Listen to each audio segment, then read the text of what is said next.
Merry Christmas from Bethlehem. We're here in the church Nativity.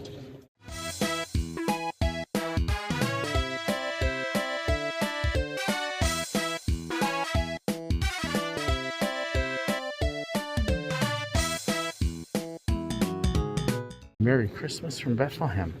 We're here in the church Nativity. And you can see they have been doing some major restoration work.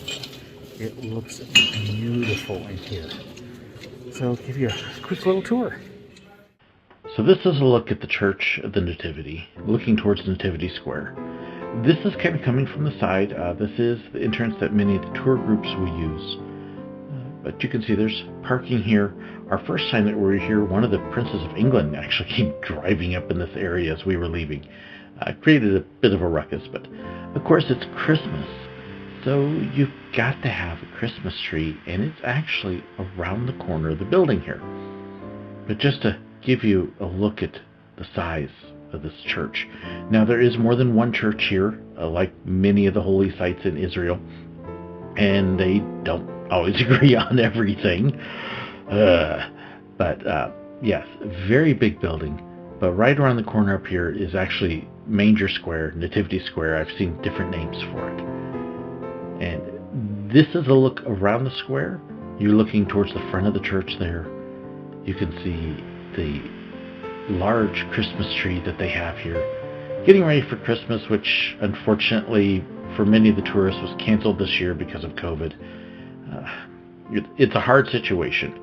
They got food stands out here with corn and popcorn and other things, and it was rough that they were expecting big crowds. This is the entrance, and yes, you have to duck down to get inside. It's that way on purpose, to make you humble yourself as you come into the presence. And what's really neat is the first time we were here, this was dark. Now it is weird that there's nobody else here. That was almost kind of creepy because we had such huge crowds last time. But as we go through the second small doorway, it opens up. This leads up to the main chapel, but there's so much work that's been done here.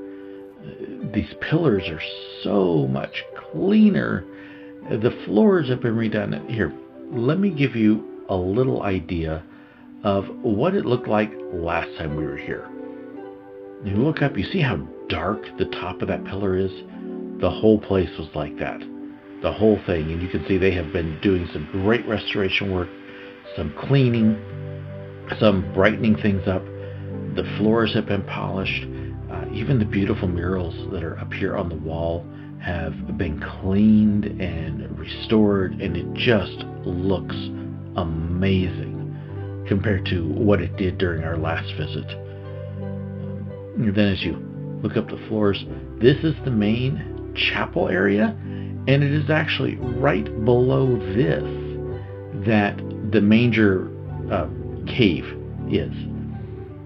But you can see all the incense burners representing the prayers of people, and the altar up there. Just so much worship literally over 1,000 years here. But we're going to come down. This is a door on the right that you go in. The platform is right over to the left. As you come through the door, you're going to walk up to this little entry area here. They were doing some filming while we were here, so this security guard had us wait for just a minute. But then after he gave us clearance, we got to head down the stairs. But just look at the artwork, the tapestries, and the candles again representing prayers that are going up.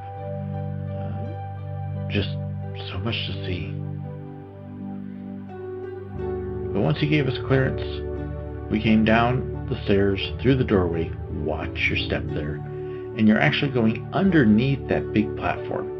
In our case, we were dodging TV cameras because they'd done a little bit of filming for Christmas. But as you come downstairs past the Padre and the film crew, right here, this is the alcove that they believe that baby Jesus was placed in right after he was born. At the time, they think it was a cave that was attached to a home. But over the course of hundreds and thousands of years, that gets lost. But supposedly it was at this site right here where Jesus was born and put in a manger as a newborn baby. And again, you can see all these tapestries and how dark they are. These have not been restored yet, but the whole place used to look dark like this. Still some work to be done here, but gives you an idea of what's there. There's actually a little tiny chapel there on the side. This is coming out the steps on the other side. So you go down one set of steps, you come up another set of steps, and again, more artwork and altars. There's a look at the steps. Let's zoom out a little bit so you can see. And to the right, you can see the platform that we looked at when we first came in. Now these steps, of course, lead to another area that heads out, but let me kind of give you a little panoramic. Looking up that way, that's where we came in, down that hallway up to the platform. We turned right over there and went over to that room directly across the platform from us there, and then went underneath all of this. So this is where they will do the mass, the services, but where he was born, that site is directly underneath. So you go down one set of steps under it, and then up this other set of steps. But just a beautiful place. Definitely, without all the tourists there, it was quiet. So quiet.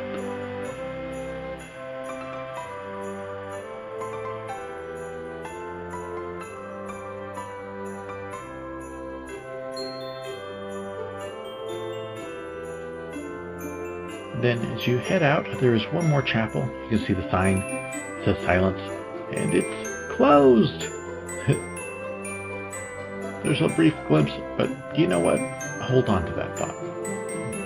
As you come outside, there is a beautiful garden out here. I love the fact that it's orange trees.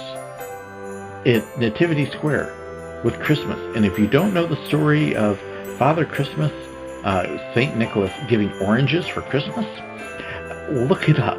But I just thought that was fantastic that there were oranges in the courtyard at the Church of Nativity. Couldn't get any better than that. But you can see that doorway there? Well, that doorway actually leads into that church that we were just looking at.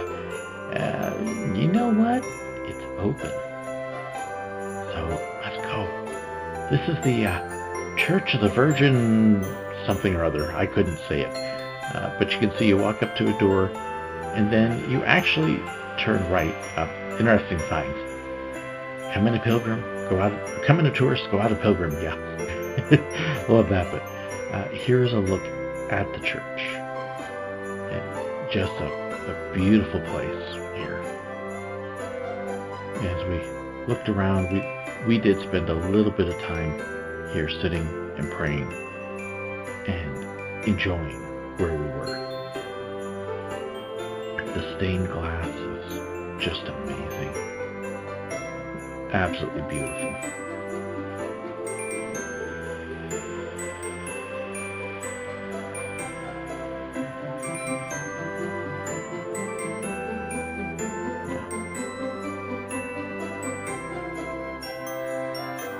And you can see the signs on the walls. Those are the Stations of the Cross. And yes, they do have a Christmas tree inside. And the Christmas trimming, the holly, the decorations that are there. So yeah, they're ready for Christmas service here. Oh, and a look at where the holy water is. Yes, it's Catholic. Gotta have your spot for the holy water. And more of the Stations of the Cross. And just a beautiful place. As you're leaving the Church Nativity, you have to make sure you stop by and see maybe the best part. That's right, it's St. George and the Dragon.